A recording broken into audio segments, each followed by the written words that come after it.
Simon in Hull, you're on the air. Hello. Yeah. I also wanted to talk about the account in Genesis. Yeah. What it actually says is that spirit creatures came down from the heavens in order to have sex with women on the earth. And it was their offspring who were the mighty men.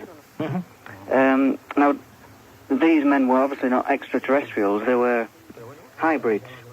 Now, do you think they had anything to do with the building of the monuments in Giza? See, I don't know whether we should take Genesis that literally or not. I've always felt that passage in Genesis is an extremely intriguing one, and that it does seem to cast back to some extraordinary episode in human history, but I wouldn't like to prejudge what that episode is. I wouldn't like to say definitely that it's to do with extraterrestrials or not. There could be many other explanations for it, including taking it at face value that it speaks of spiritual beings. Perhaps they weren't extraterrestrials, perhaps life is much more complex than we imagine.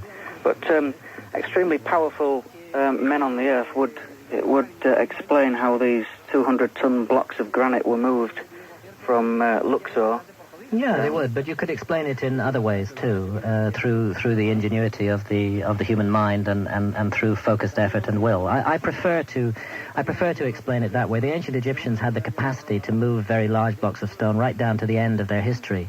I'm convinced they knew something that we don't know, but I'm not yet convinced that they got that knowledge from extraterrestrials. But they certainly got their knowledge from somewhere. You don't think it was a question of then rolling it on large logs and... No. I just can't buy that. The whole ramp and sledge theory. I mean, you have to consider the population of Egypt wasn't very large, 2 or 3 million people at the time the pyramids were built. It was a country that 9 months of the year was required to devote almost all of its labor force to agriculture, which leaves just 3 months a year for building a pyramid.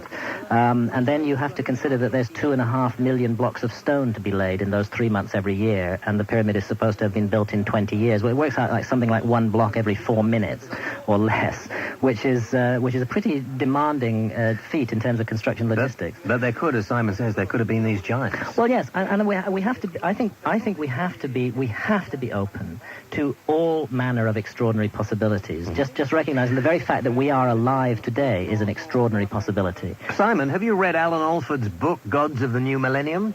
I haven't read that one, no. I've read a couple of Graham's books. You should have a look at Alan Alford's book, Gods of the New Millennium. It's quite interesting. Have you read that, Graham? I'm sure you've... I've got it, I've skimmed it, I haven't read it all.